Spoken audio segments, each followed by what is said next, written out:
So, thank you so much for meeting with us today. My name is Justine, and I am a restorative justice conference facilitator. And I know that we had a brief conversation on the phone, and Mariana's here to help guide this conversation and really just let you know a little bit more about the restorative conference process and see if you would be interested in participating.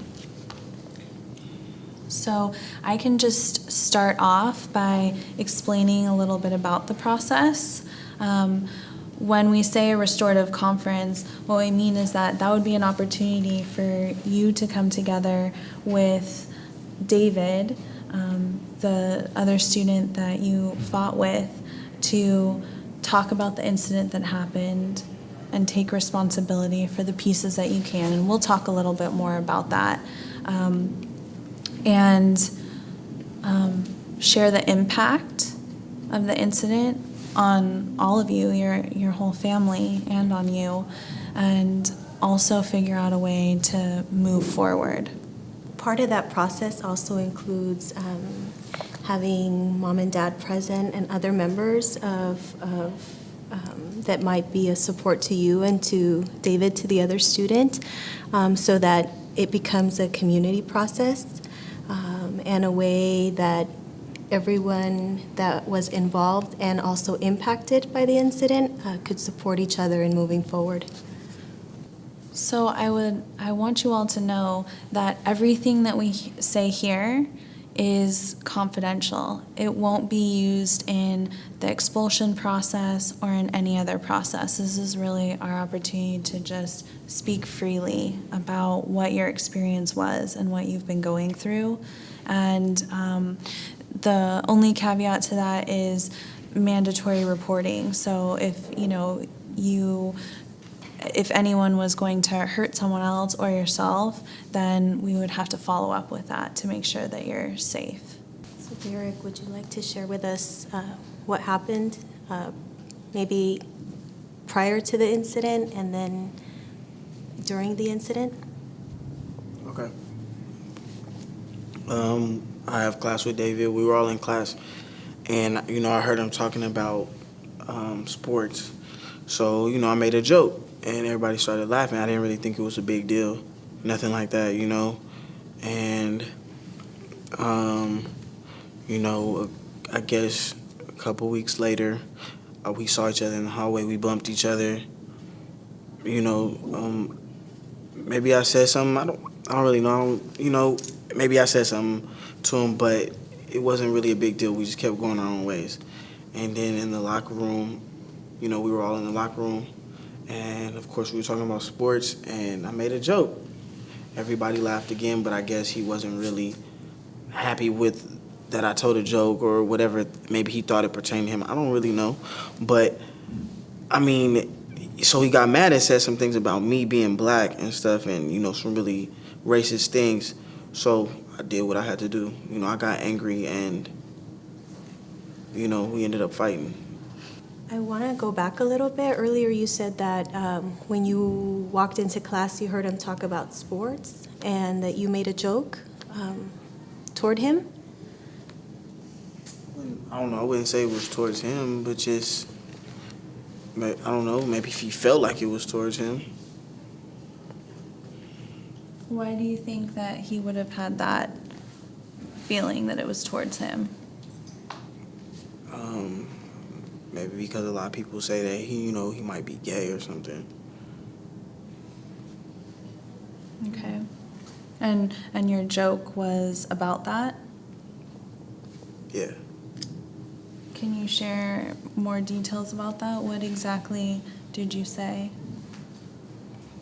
I just said, he was talking about playing football or talking about an upcoming game, and then I said, gay people don't play football, and, everybody started laughing, and he wasn't really laughing about that. Okay. Derek, I'm asking these questions because these are the types of questions that are going to come up in the conference, and that others that are there, they're going to want answers to these types of questions. So I want to make sure that you feel really prepared for that experience. And we want to help you think through what happened so that you feel really clear too.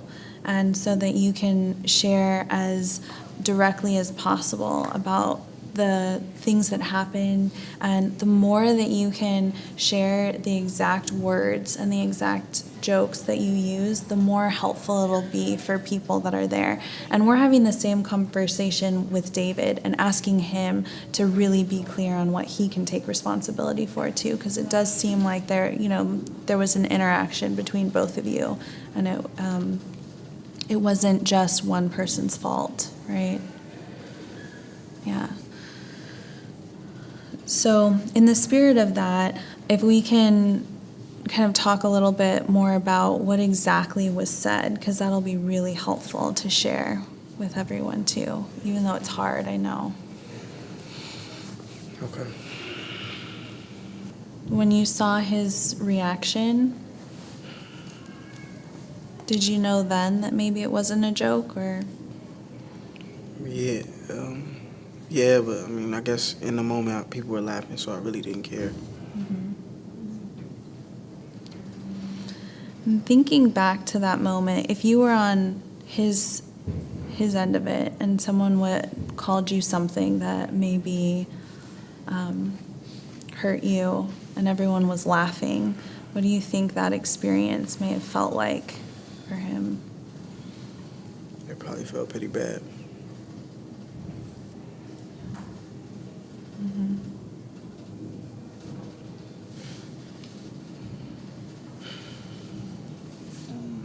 Maybe a couple weeks later, we bumped into each other in the hallway. Yeah, and I don't know, some words were said a little bit, and we kept going. Did you see him coming and you kind of went towards him, or how did that look? Yeah, I thought he would move out my way, though. But he didn't, and we bumped. Okay. And then what happened from there? I kind of got a little frustrated with him, and I called him a name. And what was that?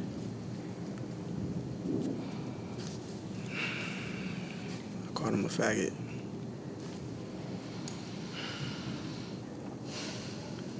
And it seems like right now, saying that word is kind of challenging for you. Yeah. Because the first time you talked about it, it was more like, I said a joke again and people were laughing. But the way you're sharing it now, it's like there's some other feelings behind that besides it was fine and it was a joke. How are you feeling about that? I know that's probably it's not a word I should be using to describe David. Okay. And again, I'm asking you these things because I know it's really hard to talk about, but these are the types of things that would be helpful to share with everyone when we come together. And we'll be there to support you. We'll all be there. But this is really the first step to fully acknowledge what happened so then we can move forward in a positive way. And then moving towards the actual fight, who do you think, who started that?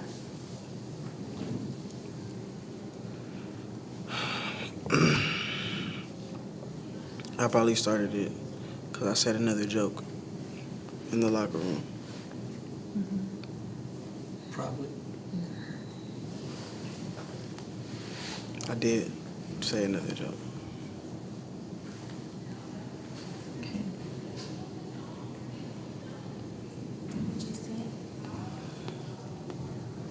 I said David probably would love playing football because he gets to touch other boys.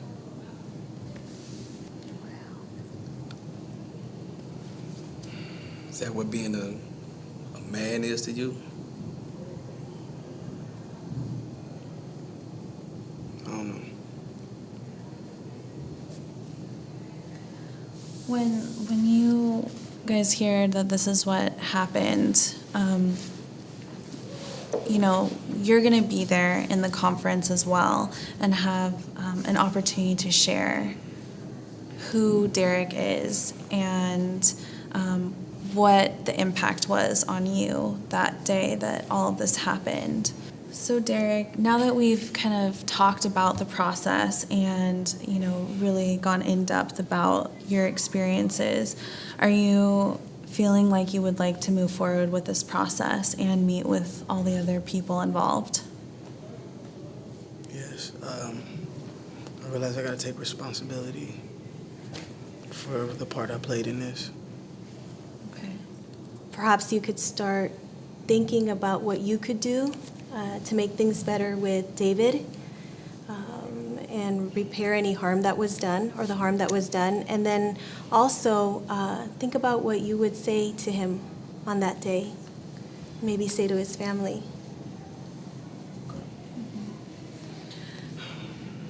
And then our next step will be to reach out to David and his family, and then maybe some other impacted parties from the school community that witnessed the fight. And then we can schedule right now our next time to meet, and at that point we'll have some updates for you after we talk with others, and then we can continue processing this together.